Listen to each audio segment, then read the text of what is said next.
ஓம் சாந்தி. அவ்யக்த முரளி 7/1/1977. அவ்யக்த பாப்தாதா, மதுபன்.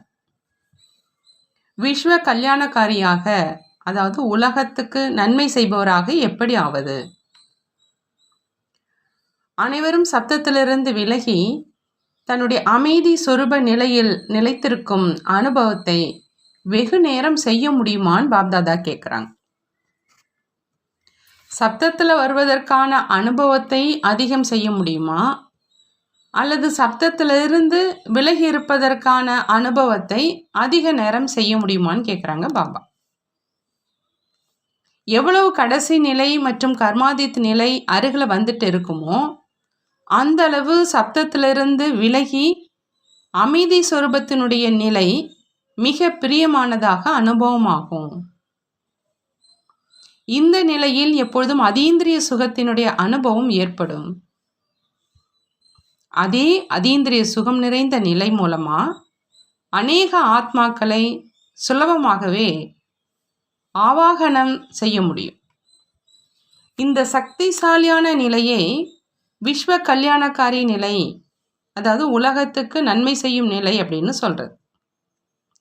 எப்படி இன்றைய அறிவியல் சாதனங்கள் மூலமா அனைத்து பொருட்களும் அருகாமையில் அனுபவம் ஆகுது இல்லையா?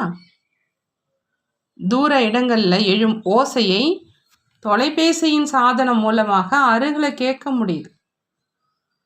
தொலைக்காட்சி மூலமா தூரத்து நிகழ்ச்சிகள் அருகில் தென்படுது.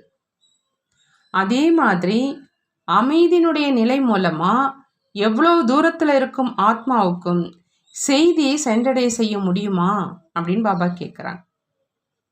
அவங்க நேர் எதிரில் யாரோ செய்தி கொடுத்தாங்க, அப்படி அந்த மாதிரி அனுபவம் செய்வாங்க. தூரத்தில் அமர்ந்திருந்தாலும் உயர்ந்த ஆத்மாக்கள் உங்களுடைய தரிசனம் மற்றும் பிரபுவினுடைய சரித்திரங்களின் காட்சி நேர் எதிரில் பார்ப்பது போல அனுபவம் செய்வாங்க. எண்ணத்தின் மூலமாக தென்படும். அதாவது சப்தத்திலிருந்து விலகி எண்ணத்தினுடைய சித்தியின் பங்கை செய்வாங்க. ஆனால் இந்த சித்தி அடைவதற்கான விதி அதிகத்திலும் அதிகம் தன்னுடைய அமைதி சொரூபத்தில் நிலைத்திருக்கணும். ஆகையினால அமைதி தான் தங்கம் அப்படின்னு சொல்லப்படுது. இதைத்தான் பொற்கால நிலை, அதாவது சத்தியுக நிலை அப்படின்னு சொல்றது. இந்த நிலையில நிலைச்சிருக்கிறதுனால குறைந்த செலவு அதிக பலன் அடைபவராக ஆவாங்க. நேரம் அப்படிங்கிற பொக்கிஷம், சக்திங்கிற பொக்கிஷம் மற்றும் ஸ்தூல பொக்கிஷங்கள்ல குறைந்த செலவுல அதிக பலன் அடைபவராக ஆயிடுவாங்க. இதற்காக ஒரு வார்த்தையை நினைவில் வைக்க சொல்றாங்க பாபா. அது எந்த வார்த்தை? சமநிலை. ஒவ்வொரு காரியத்தில், ஒவ்வொரு எண்ணத்துல மற்றும் ஒவ்வொரு வார்த்தையில உறவு மற்றும் தொடர்புல சமநிலை இருக்கட்டும்னு சொல்றாங்க பாபா. அப்போ சொல், செயல், எண்ணம், உறவு மற்றும் தொடர்பு சாதாரணத்துக்கு பதிலா ஆன்மீகமாக தென்படும். அதாவது அதிசயம் நிறைந்ததாக தென்படும். ஒவ்வொருவருடைய வாயிலிருந்து மனதிலிருந்து இதுவோ அதிசயம் அப்படிங்கிற வார்த்தை தான் வெளியாகும். நேரத்துக்கு தகுந்த மாதிரி தன்னுடைய முயற்சியினுடைய வேகம் மற்றும் உலக சேவையின் வேகம் அதிகமாக இருக்கணும். அப்பதான் உலகத்துக்கு நன்மை செய்பவராக ஆக முடியும். உலகத்தில் இருக்கிற ஆத்மாக்கள் அதிகமாக தந்தையின் மற்றும் இஷ்ட தேவதைகள் உங்களுடைய பிரத்யட்சத்தாவின் ஆவாகனத்தை அதிகமாக செஞ்சிட்டு இருக்கிறாங்க. மேலும் இஷ்ட தேவதைகள் அவங்கள குறைவாக ஆவாகனம் செஞ்சிட்டு இருக்கிறாங்க. இதற்கான காரணம் என்ன? தன்னுடைய எல்லைக்குட்பட்ட சுபாவம், சமஸ்காரத்தினுடைய நினைவில் அதிக நேரத்தை ஈடுபடுத்திடுறாங்க. எப்படி அஞ்ஞான ஆத்மாக்களுக்கு ஞானம் கேட்பதற்கான நேரம் இல்லை, அதே மாதிரி அதிகமான பிராமணர்களுக்கும் இந்த சக்திசாலியான நிலையில் நிலைத்திருப்பதற்கான நேரம் இல்லை. ஆகையினால ஜுவாலா சுரூபம் ஆவதற்கான அவசியம் இருக்குது. பாப்தாதா ஒவ்வொருவனுடைய குடும்பத்தை பார்த்து எவ்வளவு மிக அதிகமாக பிஸியாக ஆயிட்டாங்க அப்படின்னு பார்த்து புன்முறுவலிட்டு கொண்டே இருக்கிறாங்க. மிக அதிகமாக பிஸியாக இருக்கிறீர்கள் தான் இல்லையா அப்படின்னு கேட்குறாங்க.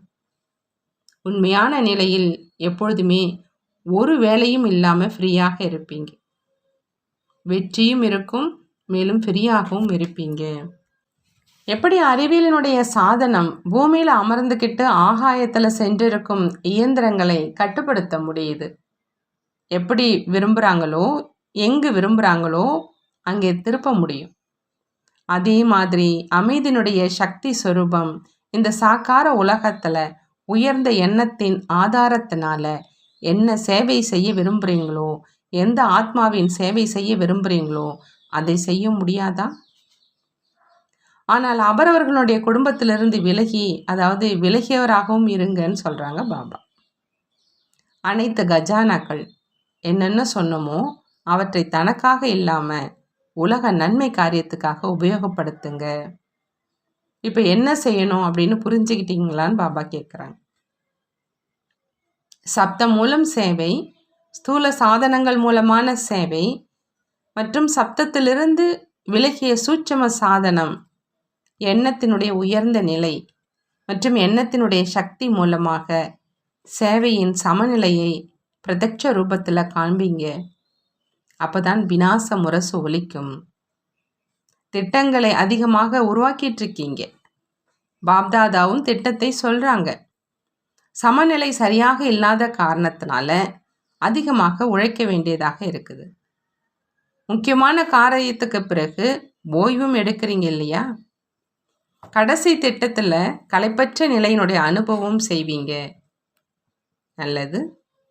அந்த மாதிரி அனைத்து சக்திகளையும் உலக நன்மை காரியத்துக்காக ஈடுபடுத்தக்கூடிய எண்ணத்தின் சித்தி சொரூபமானவங்களுக்கு, தன்னுடைய குடும்பத்தில் இருந்து சுதந்திரமானவங்களுக்கு, எப்பொழுதும் அமைதி மற்றும் சக்தி சொரூபத்தில் நிலைத்திருக்கக்கூடிய அனைத்து உயர்ந்த ஆத்மாக்களுக்கு பாப்தாதாவின் அன்பு நினைவுகள் மற்றும் நமஸ்காரம்.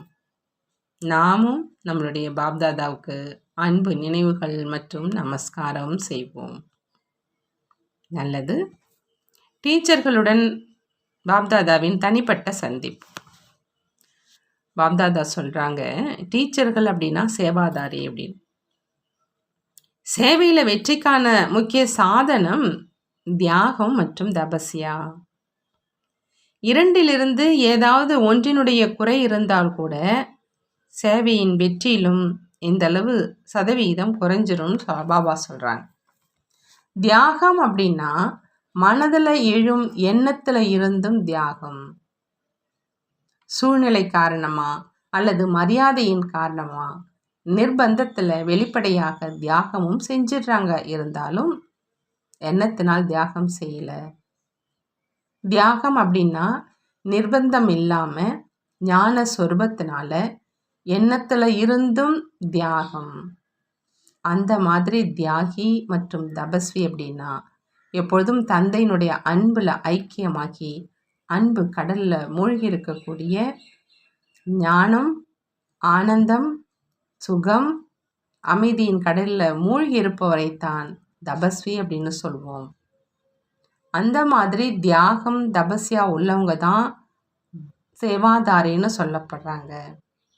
அந்த மாதிரி சேவாதாரி தான் நீங்கள். தியாகம்தான் பாக்கியம். தியாகம் இல்லாமல் பாக்கியம் உருவாக்க முடியாது. இதைத்தான் டீச்சர் அப்படின்னு சொல்கிறது. அப்படி பெயர் மற்றும் காரியம் இரண்டும் டீச்சரனுடையதாக இருக்குதா? வெறும் பெயர் மட்டும் டீச்சரனுடையது அல்ல. டீச்சர் அப்படின்னா பதவி கிடையாது, ஆனால் சேவாதாரி.